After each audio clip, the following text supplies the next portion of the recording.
Deep State dan kudeta pembunuh senyap kerajaan.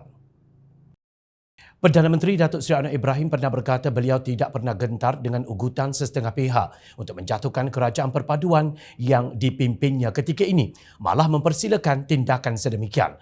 Beliau berkata walaupun menerima pelbagai desakan, tekanan dan ugutan, beliau menegaskan tidak gentar bahkan bersedia untuk menghadapi sebarang serangan yang direncana untuk menjatuhkan beliau.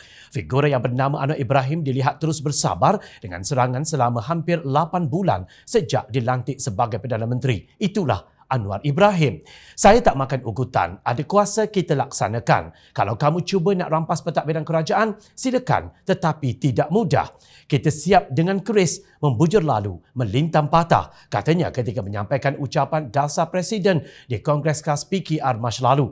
Malah 2 hari lalu, Anwar Ibrahim memberi peringatan bahawa beliau tidak mudah dicah keting walaupun kelihatan lembut mentadbir negara. Anwar berkata beliau tidak akan berkompromi dengan mana-mana pihak yang melakukan kesalahan. Saya okey, kamu nak cah keting, kamu ingat saya mudah untuk dicah keting, katanya semasa berucap pada jelajah perpaduan madani di Pusat Transformasi Ilmu Kampung Curang Bukit Tiu pada Ahad di Petik, Malaysia kini.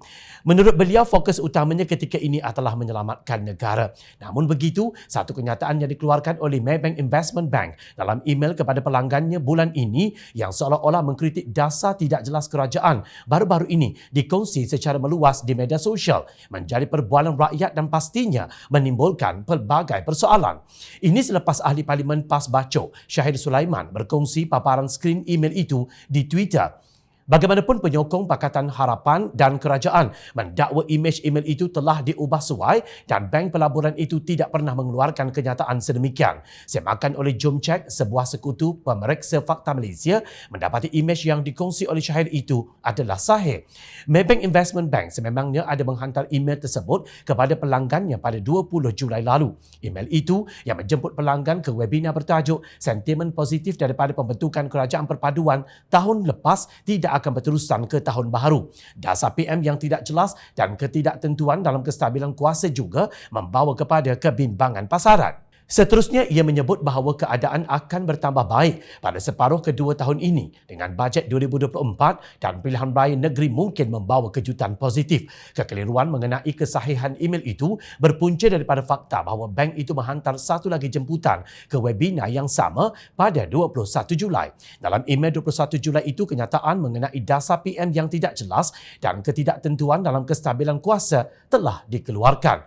Akibatnya, ramai yang mengulas hantaran Syahir dengan hanya merujuk kepada email 21 Julai dan menuduh Ahli Parlimen PAS itu sebagai menyebarkan maklumat yang salah.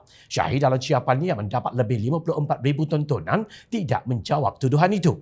Maybank Investment Bank ketika dihubungi oleh rakan kongsi Jomcheck pula enggan mengulas. Melalui Jomcheck, rakyat Malaysia boleh mengemukakan permintaan untuk menyemak fakta yang didakwa dengan menghantar mesej WhatsApp ke talian 017-477-6659. Siapakah sebenarnya dalang di sebalik kenyataan seperti itu? Syahir yang merupakan sekutu PAS atau memang pihak Maybank Investment Bank? Siapa yang benar dan siapa pula yang menyebar fitnah? Itu merupakan satu petanda yang tidak baik untuk kerajaan.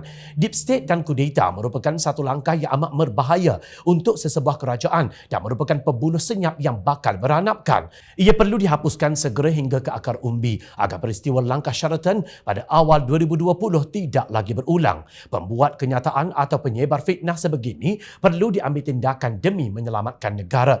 Jangan biarkan musang terus berbulu ayam. Jangan biarkan duri mencanak di dalam daging dan usah abaikan gunting yang bersedia memotong dalam lipatan. Juga tolonglah jangan sesekali membiarkan api membara di dalam sekam. Noktah.